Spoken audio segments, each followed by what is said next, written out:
भरिया है कि संत चरण कहते संत मिलन को जाइए तज माया और अभिमान एक एक पग जो धरे सौ सौ जग्य समान। भगवान श्री कृष्ण जी ने मां द्रौपदी जी को यह गल कही सी जदों उन्होंने अश्वमेघ यज्ञ किया है। सो अज असी सारे सुभाग्यशाली हाँ कि साडे इलाके दे बहुत महान संत साडे विच विराजमान। असी ना तो आशीर्वाद लेना है ते परमात्मा कहते उदों ही कृपा करता है जो संत मिलते हैं। सो ये साडा अज बहुत बड़ा सुभाग्य है। संत चरण साडे उपर भी ने ते साडे विचकार भी ने। सो इन्हां दी कृपा ये बनी रहे।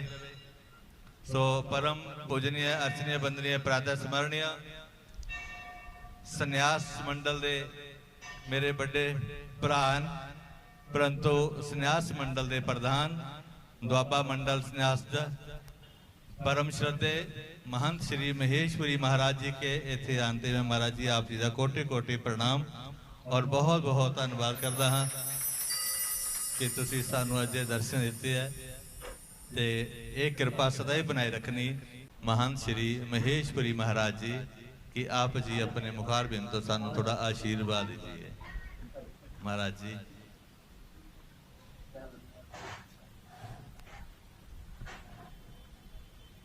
ओम गुरुर्ब्रह्मा गुरुर्विष्णु गुरुर्देवो महेश्वर गुरुर्साक्षात् परब्रह्म तस्मै श्री गुरुवे नमः।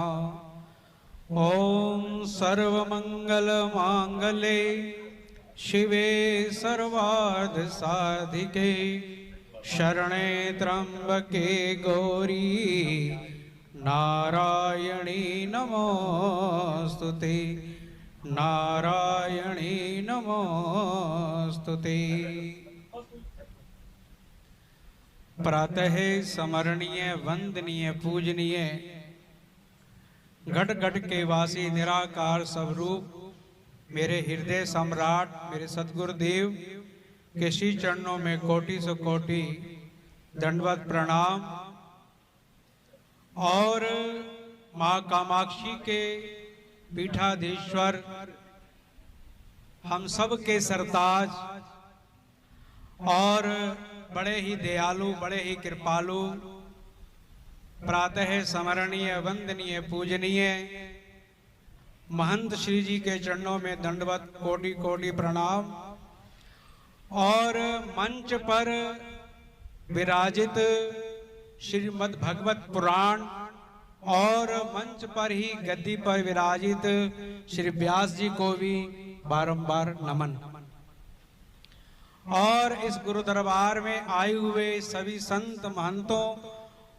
और सभी ब्राह्मण वर्गों को भी बारंबार प्रणाम और गुरु दरबार के श्री चरणों में बैठी हुई गुरु महाराज की प्यारी लाडली संगत को भी बहुत बहुत अभिनंदन बहुत बहुत स्वागत।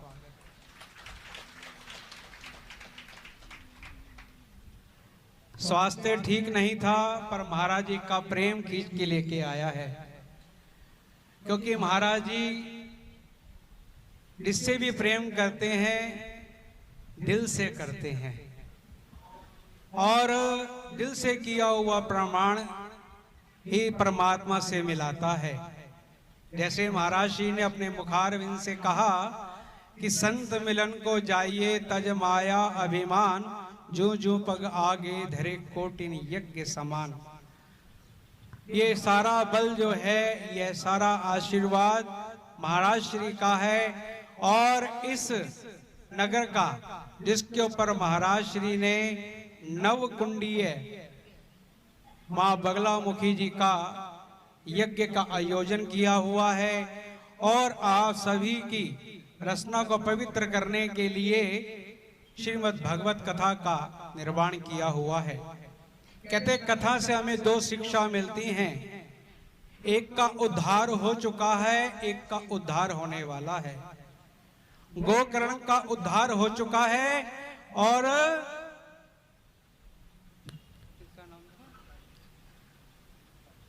धुंधकारी जी का उद्धार होने वाला है। यह 7 दिन की कथा हमारे को शिक्षा देती है।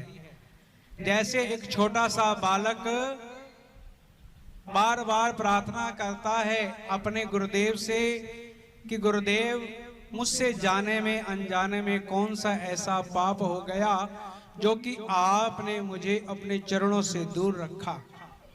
धुंधकारी के पिता जो ब्राह्मण थे, उच्च गुण को ज्योतिष का पूर्ण ज्ञान था और वह सबका कल्याण करना जानते थे, पर उनका कल्याण नहीं हो रहा था। उनकी पत्नी धर्म के अनुसार नहीं चलती और बार बार एक ही कहती कि जो धन है ये सब चोर चुरा कर ले जाएं। ये ब्राह्मण देवता की मति खराब हो गई है, जितना भी धन्य होता है ये दान पुण्य करते रहते हैं।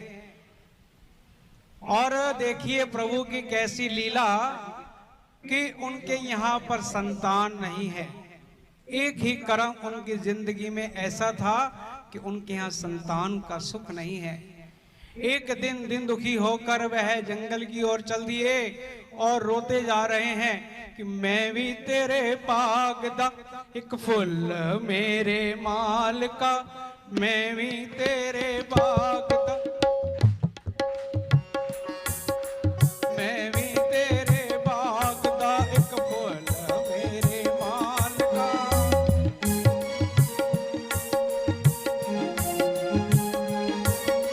की होया जे हो गई मैं तो फुल मेरे माल, की होया जे मैं भी तेरे बाग दा एक फुल मेरे माल का।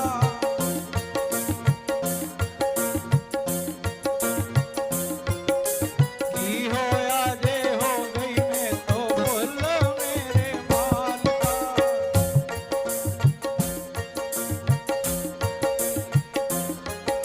वह रो रहा है, गिड़गिड़ा रहा है, गिर रहा है, बार बार एक ही प्रार्थना कर रहा है कि मुझसे ऐसा कौन सा अपराध हो गया कि मेरे जीवन में संतान सुख नहीं है।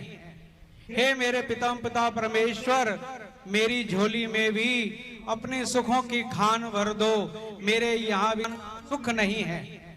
हे मेरे पिता परमेश्वर, मेरी झोली में भी अपने सुखों की खान भर दो, मेरे यहाँ भी संतान हो जाए। पर एक ही बात, मैं भी तेरे बाग का फूल मेरे माल का, मैं भी,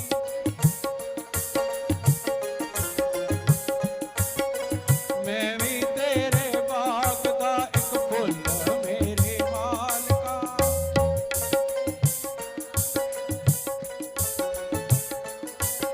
की होया जे हो गई मैं तो फूल मेरे माल, की होया जे चंगे मंदे फुल सब बागां विच होंदे ने,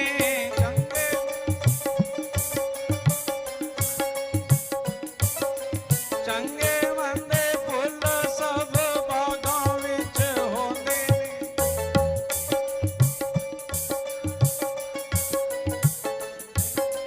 माली उन्हां फुल्लां दे हार परोंदे, माली उन्हां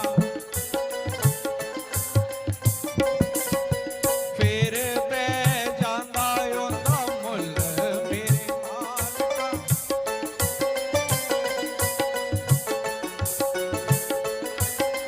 की होया जे हो गई मैं तो फुੱਲ मेरे माल, की होया जे।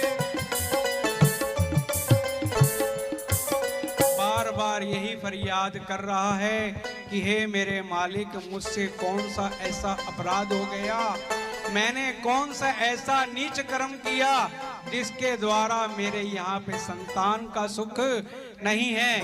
जिस घर में जो पेड़ लगे हैं उन पेड़ों को फल नहीं लगते, जो गाय हैं उसका कभी संतान नहीं होती। मेरे माथे पे कौन सा ऐसा कलंक लग गया जिसके द्वारा मेरे वंश की वृद्धि नहीं हो रही और मेरे प्रांगण भी हरा भरा नहीं सूखा। ऐसी बात करते करते जब जाता है तो कहते हैं नारायण स्वयं तो नहीं आते, संतों के चोले के रूप में आते हैं। तो उस समय संत महाराज ने कृपा की और उन्होंने कहा कि तेरे भाग्य में तो कुछ भी नहीं है। कहते अगर मेरे भाग्य में अगर नहीं है तो आपका मिलन नहीं होता, अगर आपका मिलन हुआ है तो आज मेरे पर आपकी कृपा हुई है। तो संत अपने थैले में से वो फल निकाल कर देते हैं। ये प्रमाण है श्रीमद् भागवत का, ये कोई मन गढ़ंत कहानी नहीं, ये श्रीमद् भागवत का प्रमाण है। तो वो फल दिया और वो फल जाकर उन्होंने अपनी पत्नी को दिया। और उस पत्नी ने कहा कि अगर मैं इस फल को खाऊंगी तो मुझे 9 महीने का कष्ट सहना। तो उसने क्या किया, आधा फल गऊ को खिलाया और आधा फल अपनी नौकरानी धुंधकारी को दिया और जा कि कहा कि तू जब तक ये 9 महीने नहीं होंगे तब तक तूने यहाँ नहीं आना, कि मैं एक पखंड करूंगी और तकिया लगाकर अपने आप को ऐसा बताऊंगी कि मेरे यहाँ भी गर्भ होने वाला है। उधर प्रभु की ऐसी कृपा, उस गऊ को जब संतान हुई तो उसके 2 कान बड़े बड़े हुए, शरीर जो था वो गऊ का था तो गोकर्ण बने। जिसने श्रीमद् भागवत का महात्म के अंदर इसका बहुत सुंदर व्यास जी ने आपको वर्णन किया हो गया। मेरा कहने का भाव केवल यही है कि जब संत मिलन होता है तो प्रभु की कृपा होती है, और जब संत मिलते हैं तो तारों की झंझनाहट से सब कुछ वर्षा होती है। तो अपने जीवन को सिद्ध करने के लिए जो गुरु महाराज ने एक जो मंत्र दिया है उस मंत्र को बांध के रखना, क्योंकि उसी ने ही आपका उद्धार करना है। इस संसार में सुख भी मिलेगा, दुख भी मिलेगा, सुख के सभी साथी होंगे, दुख के सभी साथी होंगे। जब अंत समय आएगा तो सब छोड़ जाएंगे, केवल गुरु महाराज की बाह ही पकड़ेगी और कोई नहीं पकड़ सकता। तो इसलिए अपने भाव को गुरु चरणों से जोड़ कर रखना, अपने मन को कभी डावाडोल मत होने देना, कि दुनिया में अत्याचारी करने वाले तो बहुत बैठे हैं, दुनिया में अत्याचार करने वाले तो बहुत बैठे हैं। जैसे आज का जो समय चल रहा है धर्म परिवर्तन करने का, मेरा सुंदर एक ही भाव है, हिंदू मुस्लिम सिख ईसाई होना कोई बड़ी बात नहीं, ए इंसान तो इंसान बन जा, इससे बढ़कर कोई बात नहीं। अगर तुम इंसान बन गए तो गुरु चरणों तक पहुंचने के अधिकारी बन जाओगे, नहीं तो बिन बैंदे के लोटे वाला हिसाब रहेगा। ना दुनिया को कुछ पाओगे, ना उस प्रभु के चरणों के दुख पाओगे। मैं अपनी वाणी को विश्राम देने से पहले महाराज श्री का बहुत बहुत शुक्रिया अदा कि महाराज जी ने इस दास पर अपनी कृपा की और महाराज जी ने अपने चरणों में आने का शुभ निमंत्रण दिया। बहुत बहुत जी का आभार, बहुत बहुत आभार। बोलो सतगुरुदेव भगवान की।